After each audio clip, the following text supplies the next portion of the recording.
നമസ്കാരം. മിഡിസ്റ്റവർ തുടങ്ങുന്നു. ആദ്യം പ്രധാന വാർത്തകളിലേക്ക്.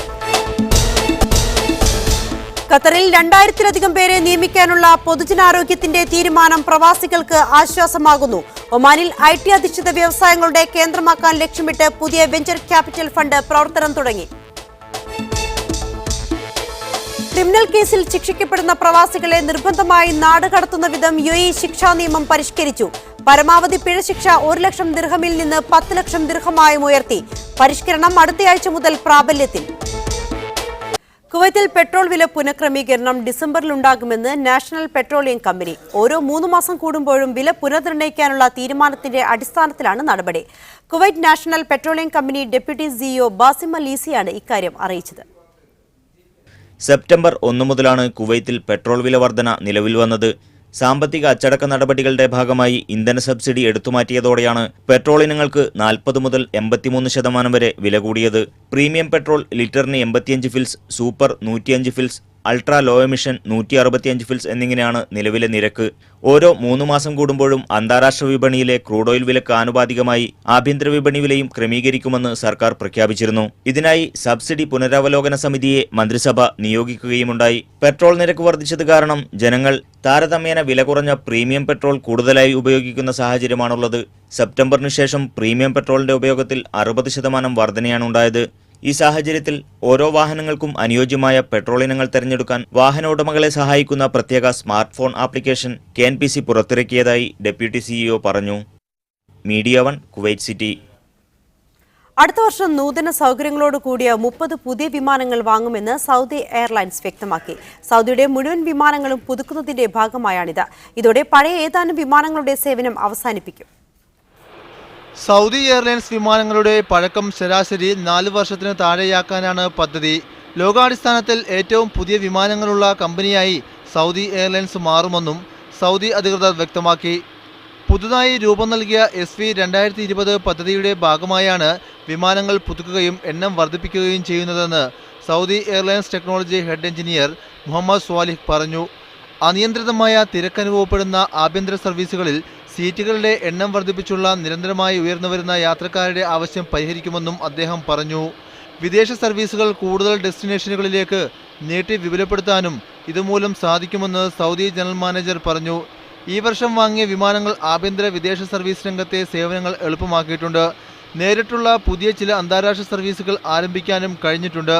സമീപ ഭാവിയിൽ തന്നെ കൂടുതൽ സർവീസുകൾ ആരംഭിക്കാൻ പദ്ധതി തയ്യാറാക്കി വരുന്നതായും അദ്ദേഹം പറഞ്ഞു. Media 1 Riyadh. സൗദി വിദ്യാഭ്യാസ മേഖലയിൽ ഉടൻ ശമ്പളം കുറയ്ക്കാൻ ഉദ്ദേശമില്ലെന്ന് വകുപ്പ് മന്ത്രി ഡോക്ടർ അഹമ്മദ് അൽ ഈസ വ്യക്തമാക്കി.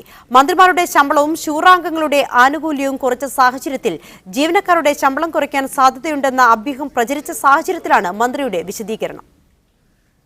മന്ത്രിസഭ തീരുമാനപ്രകാരം വിദ്യാഭ്യാസ മന്ത്രാലയത്തിലെ ശമ്പള സ്കെയിലിനെ കുറിച്ച് പഠിക്കാൻ പ്രത്യേക സമിതിയെ ചുമതലപ്പെടുത്തിയിട്ടുണ്ട്. സമിതിയുടെ ശുപാർശ പുറത്തുവന്നതിനു ശേഷമേ ശമ്പള പരിഷ്കരണത്തിൽ തീരുമാനമെടുക്കുകയുള്ളൂവെന്നും വിദ്യാഭ്യാസ മന്ത്രി പറഞ്ഞു. തലസ്ഥാനത്തെ കിങ് ഫൈസൽ ഫൗണ്ടേഷൻ സംഘടിപ്പിച്ച അക്കാദമിക്കൽ പരിപാടിയിൽ പങ്കെടുത്ത് സംസാരിക്കവെയാണ് മന്ത്രി ഇക്കാര്യം പറഞ്ഞത്. വിദ്യാഭ്യാസ മന്ത്രാലയത്തിന് പുറമെ സിവിൽ സർവീസ്, ധനകാര്യം തുടങ്ങിയ മന്ത്രാലയത്തിന്റെ പ്രതിനിധികളാണ് ശമ്പള സ്കെയിൽ പഠന സമിതിയിൽ ഉൾപ്പെടുന്നത്. ശമ്പളം വെട്ടിച്ചുരുക്കുക എന്ന ലക്ഷ്യത്തോടെയല്ല സമിതിയെ ചുമതലപ്പെടുത്തിയിരിക്കുന്നത്. വിദ്യാഭ്യാസ മേഖലയിൽ ജോലി ചെയ്യുന്ന അധ്യാപകർ ഉൾപ്പെടെയുള്ളവരുടെ സേവന നിലവാരം മെച്ചപ്പെടുത്തുക, ചെലവ് ഫലപ്രദമായി ഉപയോഗിക്കുക തുടങ്ങി സമഗ്രമായ വിലയിരുത്തലാണ് സമിതിയുടെ പഠനത്തിൽ ഉൾപ്പെടുകയെന്നും വകുപ്പ് മന്ത്രി പറഞ്ഞു. സമിതിയുടെ ശുപാർശയ്ക്ക് ഉന്നത സഭയുടെ അംഗീകാരം ലഭിച്ച ശേഷമേ പ്രാബല്യത്തിൽ വരികയുള്ളൂവെന്നും മന്ത്രി കൂട്ടിച്ചേർത്തു. Azhar Puliyil, media 1 Riyadh. Criminal കേസിൽ ശിക്ഷിക്കപ്പെടുന്ന പ്രവാസികളെ നിർബന്ധമായി നാട് കടത്തുന്ന വിധം UAE ശിക്ഷാ നിയമം പരിഷ്കരിച്ചു. പരമാവധി പിഴശിക്ഷ 1 ലക്ഷം ദിർഹമിൽ നിന്ന് 10 ലക്ഷം ദിർഹമായും ഉയർത്തിയിട്ടുണ്ട്. പരിഷ്കരണം അടുത്തയാഴ്ച മുതൽ നിലവിൽ വരും. നേരത്തെ ക്രിമിനൽ കുറ്റത്തിന് ശിക്ഷിക്കപ്പെടുന്ന പ്രവാസികളെ ശിക്ഷാ കാലാവധിക്ക് ശേഷം നാട് കടത്തണോ വേണ്ടയോ എന്ന് തീരുമാനിക്കാൻ ജഡ്ജിമാർക്ക് വിവേചനാധികാരമുണ്ടായിരുന്നു. പുതിയ പരിഷ്കാരത്തോടെ ക്രിമിനൽ കേസിൽ ശിക്ഷിക്കപ്പെടുന്ന പ്രവാസികൾ നിർബന്ധമായും നാട് കടത്തപ്പെടും. ചെറിയ കുറ്റകൃത്യങ്ങൾക്ക് മാത്രമേ ഇതിൽ ഇളവുണ്ടാകൂ. കൊലപാതകം പോലുള്ള കുറ്റകൃത്യം ചെയ്യുന്നവർ സമൂഹത്തിൽ ജീവിക്കുന്നത് അപകടകരമാണ്. അവരെ സ്വദേശത്തേക്ക് കയറ്റിവിടുന്നതാണ് മറ്റുള്ളവർക്ക് സുരക്ഷിതമെന്ന് അബുദാബി അപ്പീൽ കോടതി ചീഫ് ജസ്റ്റിസ് മുസ്തഫ അബു അൽ നജ ചൂണ്ടിക്കാട്ടി. വേശ്യാവൃത്തി പോലുള്ള കേസുകളിൽ പിടിക്കപ്പെടുന്ന സ്ത്രീകളെ 6 മാസത്തോളം സർക്കാർ ചെലവിൽ ജയിലിൽ താമസിപ്പിച്ച് തീറ്റിപ്പോറ്റുന്നത് അനാവശ്യമാണെന്നും ഉടൻ നാടുകടത്തുകയാണ് നല്ലതെന്നും അദ്ദേഹം പറഞ്ഞു. വൻകുറ്റങ്ങളിൽ വിധിക്കാവുന്ന പരമാവധി പിഴ ലക്ഷം ദിർഹത്തിൽ നിന്ന് 10 ലക്ഷം ദിർഹമായും ലഘുവായ കുറ്റത്തിന് വിധിക്കാവുന്ന പരമാവധി പിഴ 30,000 ദിർഹത്തിൽ നിന്ന് ലക്ഷം ദിർഹമായും വർദ്ധിപ്പിച്ചു. കമ്പനികൾ പ്രതിസ്ഥാനത്ത് വരുന്ന കേസുകളിലെ പിഴ 50,000 ദിർഹത്തിൽ നിന്ന് 5 ലക്ഷം ദിർഹമായി വർദ്ധിപ്പിച്ചിട്ടുണ്ട്. കൂടിയ പിഴ കുറ്റകൃത്യം തടയാൻ സഹായിക്കുമെന്നാണ് വിലയിരുത്തൽ. ഈ മാസം 30-ന് പരിഷ്കരണങ്ങൾ നിലവിൽ വരും. Media 1 Abu Dhabi. കുവൈത്തിൽ GNA നിയമത്തിൽ ഭേദഗതി വരുത്താൻ ക്യാബിനറ്റ് യോഗത്തിൽ തീരുമാനമായി. 15ാം പാർലമെന്റിന്റെ ആദ്യ സമ്മേളനത്തിൽ വിഷയം ചർച്ച ചെയ്യുമെന്ന് ആഭ്യന്തരമന്ത്രി ഷെയ്ഖ് മുഹമ്മദ് അൽ ഖാലിദ് അൽ സബാഹ് അറിയിച്ചു. അമീർ ഷെയ്ഖ് സബാഹ് അൽ അഹമ്മദ് അൽ സബാഹിന്റെ നിർദ്ദേശപ്രകാരമാണ് DNA നിയമത്തിൽ മാറ്റം വരുത്താൻ ആഭ്യന്തര മന്ത്രാലയം ഒരുങ്ങുന്നത്. സുരക്ഷാ കാരണങ്ങൾ മുൻനിർത്തി ആഭ്യന്തര മന്ത്രാലയം മുന്നോട്ടുവച്ച DNA ഡാറ്റാ ബാങ്ക് എന്ന ആശയം കഴിഞ്ഞ വർഷം ജൂലൈയിലാണ് നിയമമായത്. ഷിയ പള്ളിയിലുണ്ടായ ചാവർ സ്ഫോടനത്തിന്റെ പശ്ചാത്തലത്തിൽ പാർലമെന്റ് ഏകസ്വരത്തിലാണ് നിയമത്തിന് അംഗീകാരം നൽകിയത്. മുഴുവൻ രാജ്യനിവാസികളുടെയും ജനിതക മാതൃകകൾ ശേഖരിച്ച് പ്രത്യേക ഡാറ്റാ ബാങ്ക് ഉണ്ടാക്കുവാനുള്ള കുവൈത്തിന്റെ നീക്കത്തിൽ അന്താരാഷ്ട്ര സംഘടനകൾ ഉത്കണ്ഠ അറിയിച്ചിരുന്നു. തീരുമാനത്തിൽ നിന്ന് പിന്മാറണമെന്ന് ഐക്യരാഷ്ട്രസഭയിലെ മനുഷ്യാവകാശ സമിതി കുവൈത്തിനോട് ആവശ്യപ്പെട്ടിരുന്നു. സിവിലിയന്മാരുടെ അവകാശങ്ങൾ സംരക്ഷിക്കാൻ സർക്കാരിനുള്ള ബാധ്യതകൾക്കെതിരാണ് DNA നിയമമെന്നായിരുന്നു സമിതിയുടെ വിലയിരുത്തൽ. ഇതേ തുടർന്ന് നിയമം പുനഃപരിശോധിക്കണമെന്ന് കഴിഞ്ഞ ആഴ്ച അമീർ ഷെയ്ഖ് സബാഹ് അഹമ്മദ് അൽ സബാഹ് പ്രധാനമന്ത്രിക്ക് നിർദ്ദേശം നൽകിയിരുന്നു. അമീറിന്റെ നിർദ്ദേശം പരിഗണിച്ച് നിയമത്തിൽ ഭേദഗതി നടപ്പാക്കാൻ ചൊവ്വാഴ്ച ചേർന്ന ക്യാബിനറ്റ് യോഗത്തിലാണ് തീരുമാനമായത്. പൗരന്മാരുടെ സ്വകാര്യതയും മനുഷ്യാവകാശവും സംബന്ധിച്ചുയർന്ന പരാതികൾ പരിഗണിച്ചാകും നിയമം പുനർനിർണയിക്കുകയെന്ന് ആഭ്യന്തരമന്ത്രി ഷെയ്ഖ് മുഹമ്മദ് ഖാലിദ് അൽ സബാഹ് പറഞ്ഞു. ഭേദഗതിയുടെ കരട് 15ാം പാർലമെന്റിന്റെ ആദ്യ യോഗത്തിൽ പരിഗണനയ്ക്ക് വരുന്ന രീതിയിൽ അടിയന്തര പ്രാധാന്യത്തോടെയാണ് സർക്കാർ വിഷയം പരിഗണിക്കുന്നതെന്നും ആഭ്യന്തരമന്ത്രി കൂട്ടിച്ചേർത്തു. Media 1 Kuwait city. ഒമാനിൽ IT അധിഷ്ഠിത വ്യവസായങ്ങളുടെ കേന്ദ്രമാക്കാൻ ലക്ഷ്യമിട്ട് പുതിയ വെഞ്ചർ ക്യാപിറ്റൽ ഫണ്ട് പ്രവർത്തനം തുടങ്ങി. ഒമാൻ ഇൻവെസ്റ്റ്മെന്റ് ഫണ്ടാണ് $200 ദശലക്ഷം ഒമാൻ ടെക്നോളജി ഫണ്ട് അവതരിപ്പിക്കുന്നത്. ഇൻഫർമേഷൻ ആൻഡ് കമ്പ്യൂട്ടർ ടെക്നോളജി രംഗത്ത് വളർന്നുവരുന്നതും പ്രതീക്ഷയുണർത്തുന്നതുമായ സ്റ്റാർട്ടപ്പ് സ്ഥാപനങ്ങളിൽ നിക്ഷേപം നടത്തുകയാണ് ഫണ്ടിന്റെ ദൌത്യമെന്ന് ഒമാൻ വ്യവസായ വാണിജ്യ മന്ത്രി ഡോക്ടർ അലി ബിൻ മസൂദ് അൽ സുനൈദി ഫണ്ടിന്റെ അവതരണ ചടങ്ങിൽ പറഞ്ഞു. ICT മേഖലയിലെ രാജ്യത്തിന്റെ വികസന ലക്ഷ്യം സാക്ഷാത്കരിക്കുകയാണ് ഫണ്ട് വഴി ലക്ഷ്യമിടുന്നത്.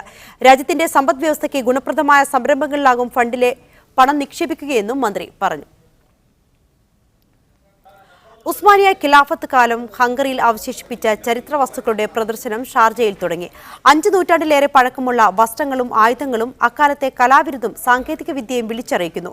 ഷാർജ ഇസ്ലാമിക് മ്യൂസിയത്തിൽ തുടങ്ങിയ അമൂല്യ വസ്തുക്കളുടെ പ്രദർശനം അടുത്ത വർഷം ജനുവരി വരെ തുടരും.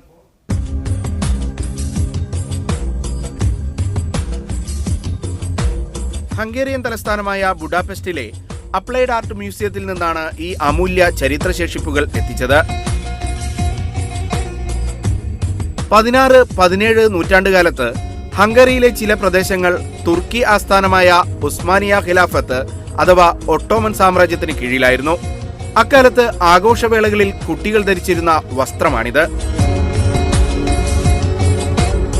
ആഘോഷവേളകളിൽ ഉപയോഗിക്കുന്ന തുണിത്തരങ്ങളുടെ തിളക്കത്തിന് ഇപ്പോഴും പുതുമ ചോർന്നിട്ടില്ല.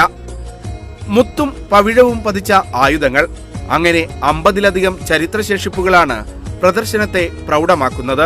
These objects were very much liked and valued by Hungarians of the time, so they were collected by princes and other aristocratic families. They were donated to churches and preserved there for centuries.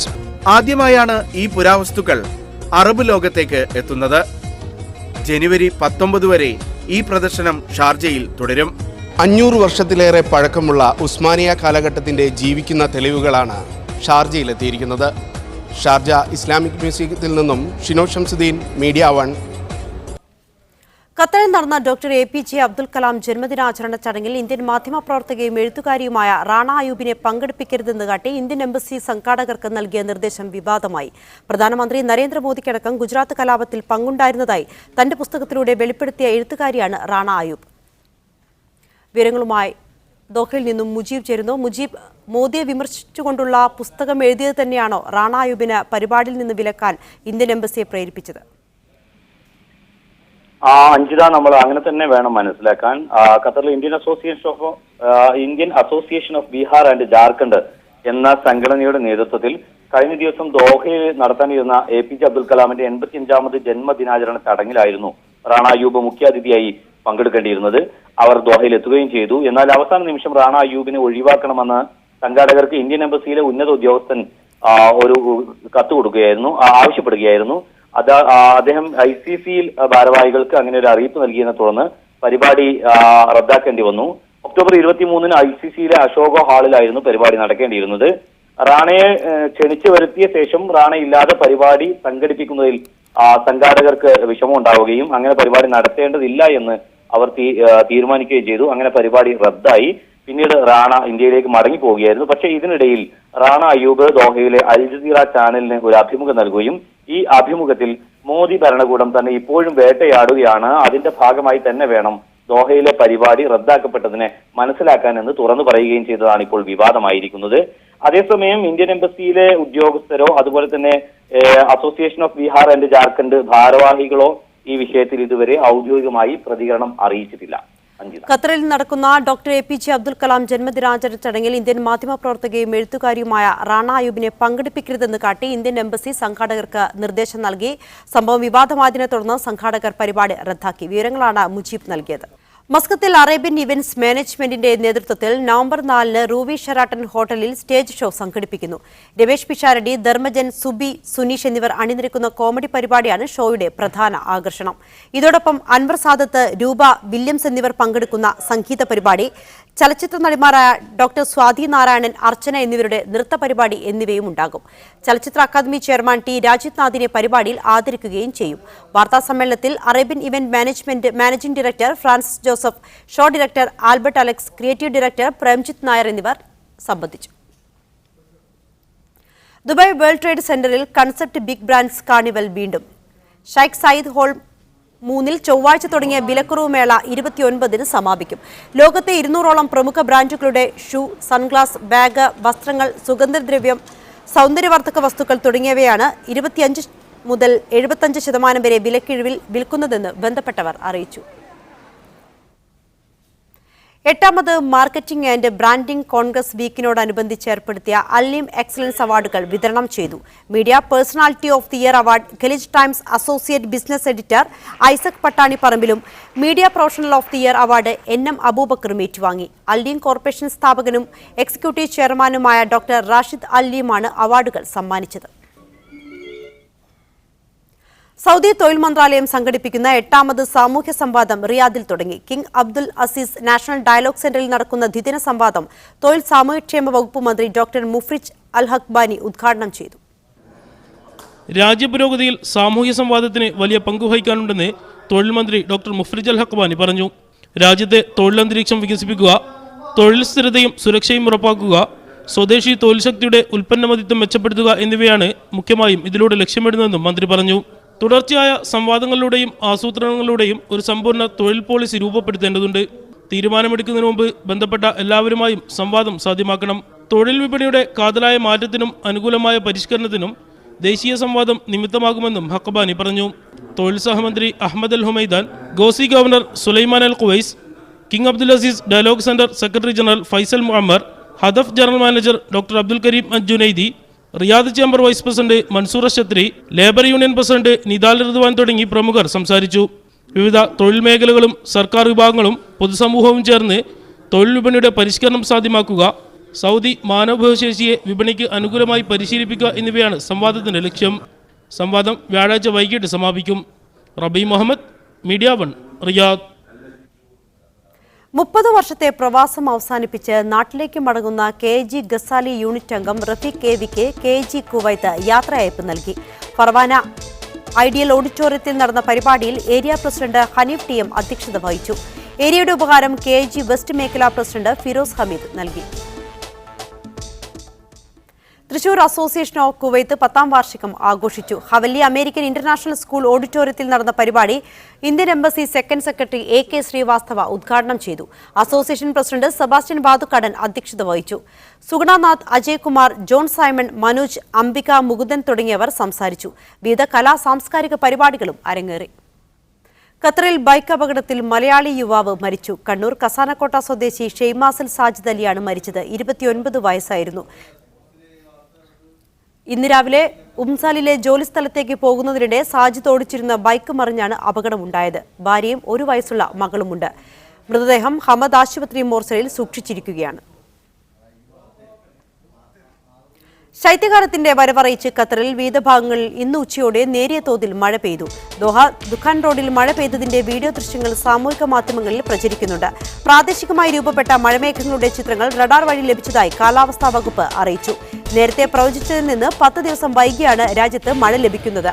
അൽ ഷഹാനിയയിലും മഴ പെയ്ത ദൃശ്യങ്ങൾ റഡാറിൽ ലഭിച്ചിട്ടുണ്ട്. എന്നാൽ ദോഹയിൽ മഴയുടെ സാന്നിധ്യം ഇതുവരെ ഉണ്ടായിട്ടില്ല.